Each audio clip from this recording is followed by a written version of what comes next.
900 कोटींच्या प्रकल्पावरून शिंदेंची शिवसेना आणि भाजपामध्ये जुंपण्याची शक्यता आहे। सिडकोच्या प्रकल्पाची चौकशी करण्याचे मुख्यमंत्री फडणवीसांनी आदेश दिलेत।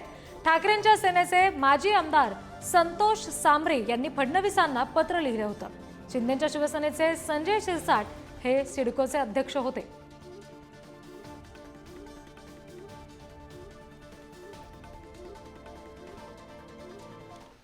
मुख्यमंत्र्यांनी स्वच्छतेचा नारा दिल्याची माहिती आहे। तर आता कुठून स्वच्छता करतात यावर आता लक्ष ठेवावं लागेल। स्वच्छता करतात की स्वच्छ करतात की साफ करतात, अर्थ वेगवेगळे होतात।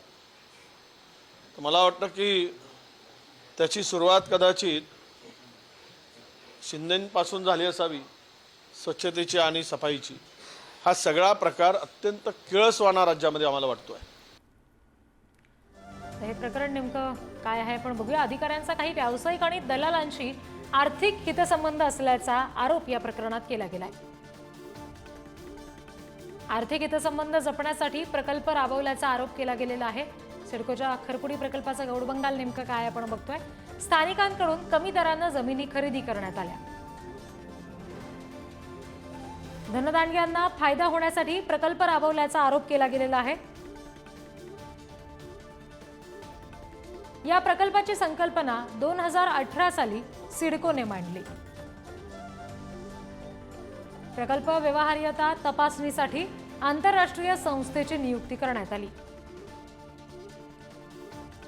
प्रकल्प आर्थिकदृष्ट्या व्यवहार्य नाही असा अहवाल संस्थेने दिला।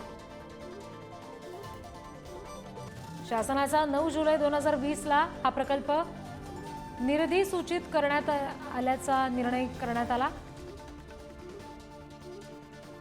2022-2023 या साली सिडको शासनाकडून या प्रकल्पांचं पुनर्वलोकन करण्यात आलं।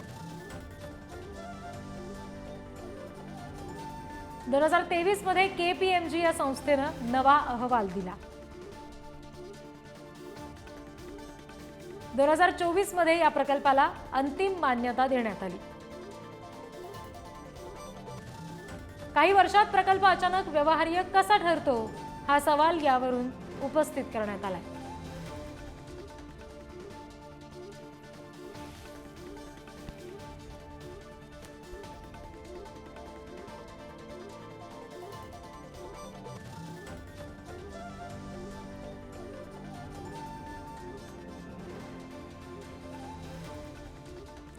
जालन्यातील खरपुडी इथे सिडको प्रकल्पाच्या चौकशीचे आदेश दिले गेलेले आहेत।